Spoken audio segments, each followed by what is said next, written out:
Good morning students.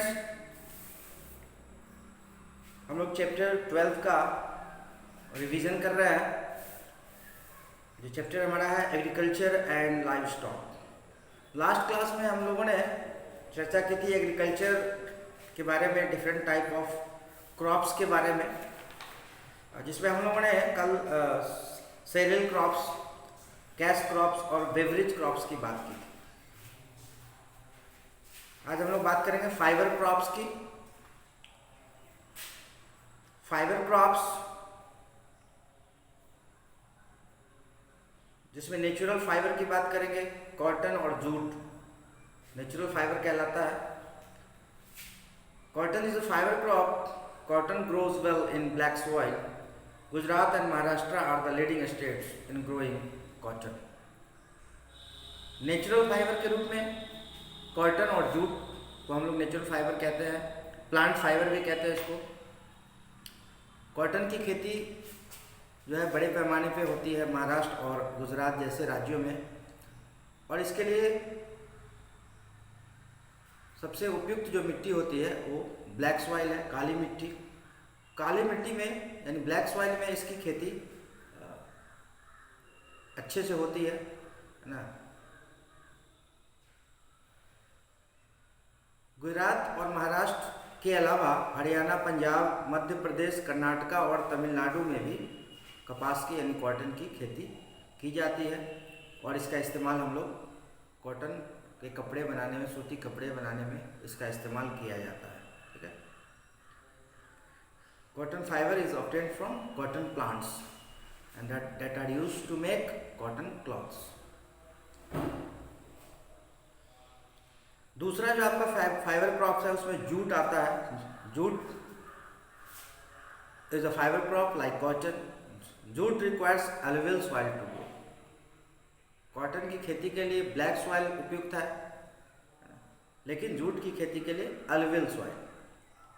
Heavy rainfall is necessary for growing jute. Jute के लिए अत्यधिक वर्षा होना जरूरी है, अनिवार्य है। Jute is grown in west Bengal, Bihar, Orissa, Assam and Uttar Pradesh. Jute की खेती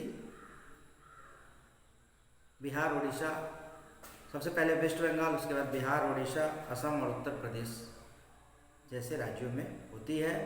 और जूट का उपयोग बैग्स बनाने में, गनी बैग्स जिसमें सामान पैक किया जाता है ना, और कारपेट बनाने में किया जाता है। रोप्स, साथ ही साथ इससे रस्सी भी तैयार की जाती है जूट से। तो दो तरह के फाइबर क्रॉप्स, कॉटन और जूट। अलग अलग क्षेत्रों में इसकी खेती होती है, अलग अलग तरह से उपयोग में आते हैं ये fibre crops.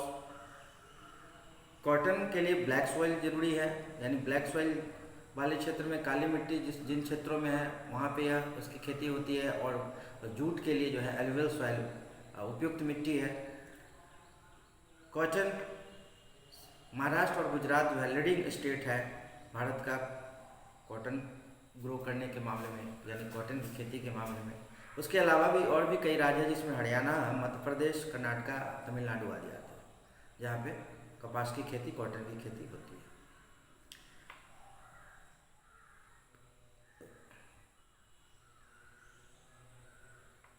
Jute is a fibre crop like cotton. Jute requires, अब जूट जो है यह भी एक फाइबर क्रॉप है, नेचुरल फाइबर है, और इसके लिए एलुवियल सॉइल जरूरी है। एलुवियल सॉइल वाले क्षेत्र में इसकी खेती होती है, और इसमें जो मुख्य स्टेट आते हैं उसमें वेस्ट बंगाल सबसे पहले, बिहार, उसके बाद बिहार, उड़ीसा, असम और Uttar Pradesh. And jute is used to make gunny bags, linen and carpets. उसके अलावा इंडस्ट्रियल क्रॉप्स भी होता है। इंडस्ट्रियल क्रॉप्स ऐसे क्रॉप्स को कहते हैं जिसका इस्तेमाल इंडस्ट्री में किया जाता है ना। जैसे rubber. Rubber is an important industrial crop. It is mainly grown in Kerala. Kerala में सबसे ज़्यादा रबर की खेती की जाती है। केरला और दूसरा राज्य जो है, दूसरा state Tamil Nadu, where the climate is wet and hot. और किस प्रकार का क्लाइमेट है इस केरला और तमिलनाडु में? Wet and hot climate. ठीक है, तो यहाँ पे रबड़ की खेती बड़े पैमाने पे की जाती है।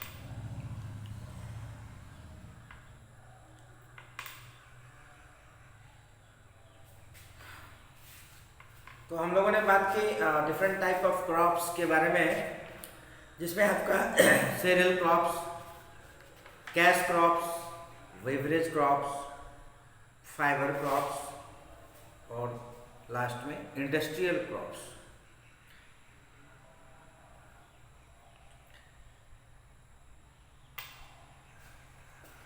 अब हम लोग बात करेंगे लाइव स्टॉक की।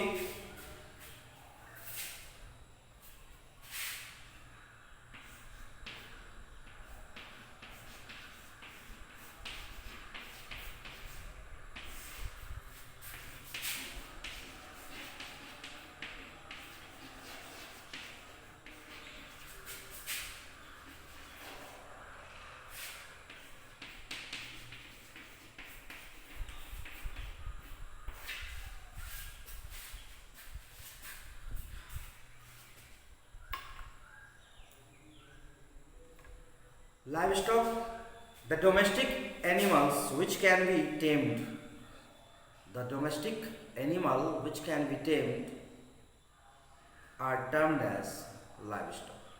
जिन जानवरों को, पशुओं को हम पालते हैं, है ना, उनको लाइवस्टॉक कहा जाता है। Animals are a great wealth for our country, for any country. They are two types of animal, दो प्रकार के एनिमल्स होते हैं, जानवर होते हैं, जिसमें डोमेस्टिक एनिमल्स और wild animals. Domestic animals are those animals which are domesticated by the people, like cow, buffalo, horse, sheep, goats, bulls, camels, etc. And the wild animals are those animals which live in jungles, like tiger, lion, giraffe, zebra, deer, etc.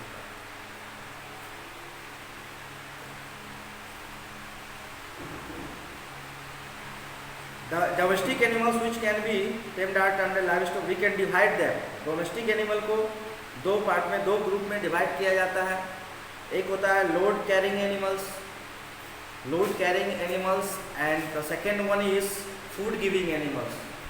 अब domestic animals के भी दो types है, दो group है। Load carrying animals कहने का मतलब है कि जिसपे हम सामानों को ढोते हैं, जो भारी सामान ढोया जाता है, ऐसे एनिमल्स को लोड कैरिंग एनिमल्स कहते हैं, जिसमें आपका हॉर्स, ऑक्शन,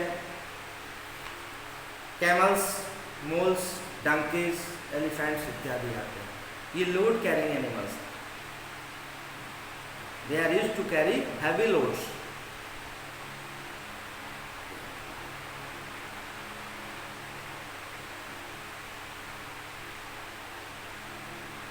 अब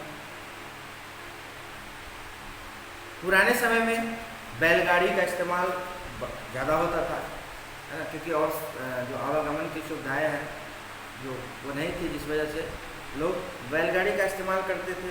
और इसमें बैलों का इस्तेमाल, इस गाड़ी को खींचने के लिए बैलों का इस्तेमाल किया जाता था, है ना। साथ ही साथ ऑक्शन यानी बैल का इस्तेमाल खेती करने के लिए, प्लो एंड इरिगेट फील्ड, है ना। Even today bullock carts are a common sight on village roads. अब तो शायद बहुत कम ही देखने को मिलता है बुलक कार्ट, बैलगाड़ी, लेकिन पुराने समय में यह मुख्य साधन था आवागमन का, है ना।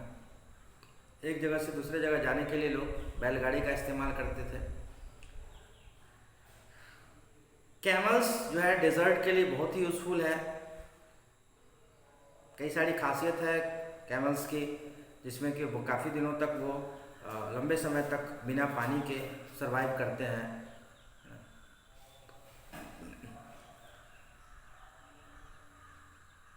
Elephants are tamed to carry logs in hilly areas. Moles and donkeys are also used for carrying loads.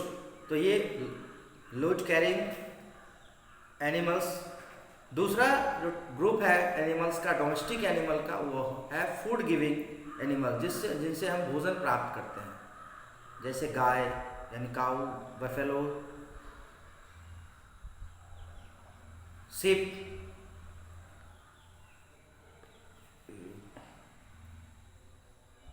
और गोट। ये ऐसे जानवर हैं जिनसे हम भोजन के रूप में दूध, अंडे या मांस प्राप्त करते हैं।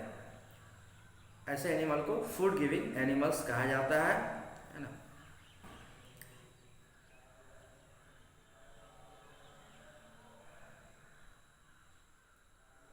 तो दो तरह के दो ग्रुप है एनिमल के, डोमेस्टिक एनिमल के। फर्स्ट मैंने आपको बताया लोड कैरिंग एनिमल्स, जिनका इस्तेमाल जो है लोड को कैरी करने यानी भारी सामान को ढोने के लिए किया जाता है। और दूसरा फूड गिविंग एनिमल्स, जिनसे हमें भोजन प्राप्त होता है, चाहे वो दूध हो, अंडे हो या मांस के रूप में हो, भोजन हम प्राप्त करते हैं। ऐसे एनिमल्स को फूड गिविंग एनिमल्स कहा जाता है, जिसमें काऊ, फैलोस, हेन वगैरह आते हैं। Dairy farming, cows, buffaloes and goats give us milk on dairy farms. They are reared under hygienic condition. दूध देने वाले जानवर जैसे गाय, भैंस, बकरी इत्यादि को हम लोग पालते हैं और उसके दूध से कई तरह के उत्पाद तैयार किया जाता है ना, और इसको डेयरी फार्मिंग कहा जाता है। और इस डेयरी फार्मिंग के तहत जानवरों को हाइजीनिक कंडीशन में रखा जाता है, उसका साफ सफाई का ध्यान रखा जाता है ना, और उन्नत किस्म का चारा खिलाया जाता है ताकि ये जानवर जो है ये अधिक से अधिक दूध दे सके। They are given healthy feed so that they may yield rich milk, or they are given healthy feed मतलब जैसे मनुष्य को हेल्दी फूड की आवश्यकता होती है, उसी तरह जानवरों को भी हेल्दी फूड की आवश्यकता होती है, पोषक तत्व जिसमें मौजूद होते हैं और जिससे यह अत्यधिक दूध देते हैं, है ना, और दूध की क्वालिटी भी अच्छी होती है।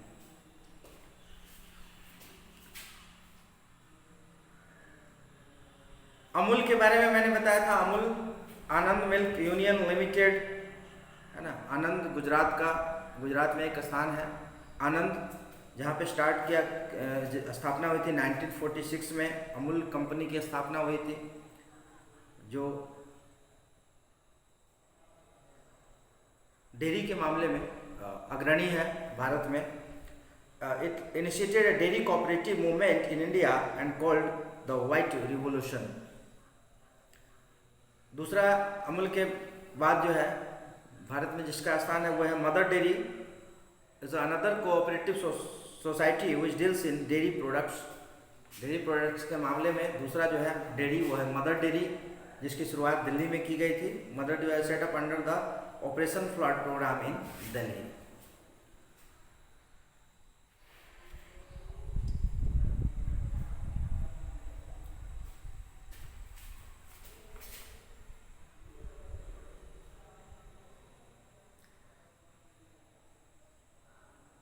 अगला टर्म है पोल्ट्री फार्मिंग।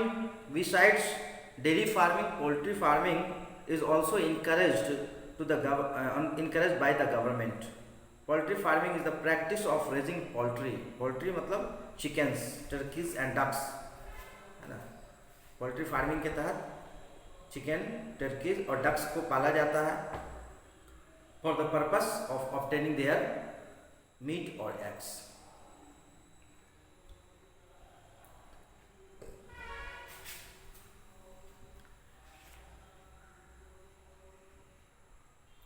तो डेयरी फार्मिंग में मिल्क गिविंग एनिमल्स को रखा जाता है और हाइजीनिक कंडीशन में रखा जाता है, जिससे उन्नत किस्म, अच्छी क्वालिटी के दूध प्राप्त किए जाते हैं और उससे बहुत सारे उत्पाद तैयार किए जाते हैं दूध से। पोल्ट्री फार्मिंग में पोल्ट्रीज को पाला जाता है और उससे मीट और अंडे प्राप्त किए जाते हैं, है ना, और कमर्शियल पर्पस। तीसरा आपका पिशीकल्चर। पिशीकल्चर का मतलब होता है कल्टीवेशन ऑफ फिश, मछलियों को पालना for commercial purpose in artificial. Pisciculture is the cultivation of fish for the commercial purpose in artificial ponds. Artificial pond में यानी तालाब बनाया जाता है, खुदाई की जाती है और तालाब तैयार करके और उसमें मछली के बीज को डाला जाता है और व्यवसाय के रूप दृष्टिकोण से इसको मछलियों को पाला जाता है और फिर उसे मार्केट में बेचा जाता है ना। और इस प्रकार के प्रैक्टिस को पिशीकल्चर कहा जाता है। अब movement called silver revolution is aimed at increasing the fish production. एक मूवमेंट जिसका नाम है सिल्वर रिवोल्यूशन, है ना, इसका मुख्य उद्देश्य था, इसको चलाया गया जिसका मुख्य उद्देश्य था कि मछली के उत्पादन को बढ़ाना।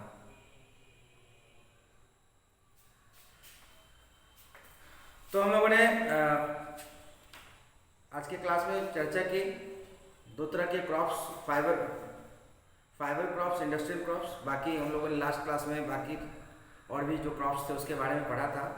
आज हम लोगों ने फाइबर क्रॉप्स और इंडस्ट्रियल क्रॉप्स के बारे में पढ़ा। साथ ही साथ livestock, there are two groups of animals, domestic animals, load carrying animals and milk giving animals. उसके अलावा डेयरी फार्मिंग, पोल्ट्री फार्मिंग और पिशीकल्चर की चर्चा आज के क्लास में हुई। और बाकी अभी और भी चीज़ें हैं इस चैप्टर में जिस पे चर्चा करनी है, तो हम लोग उसको नेक्स्ट क्लास में करते हैं। तो आज के लिए बस इतना ही। Thank you.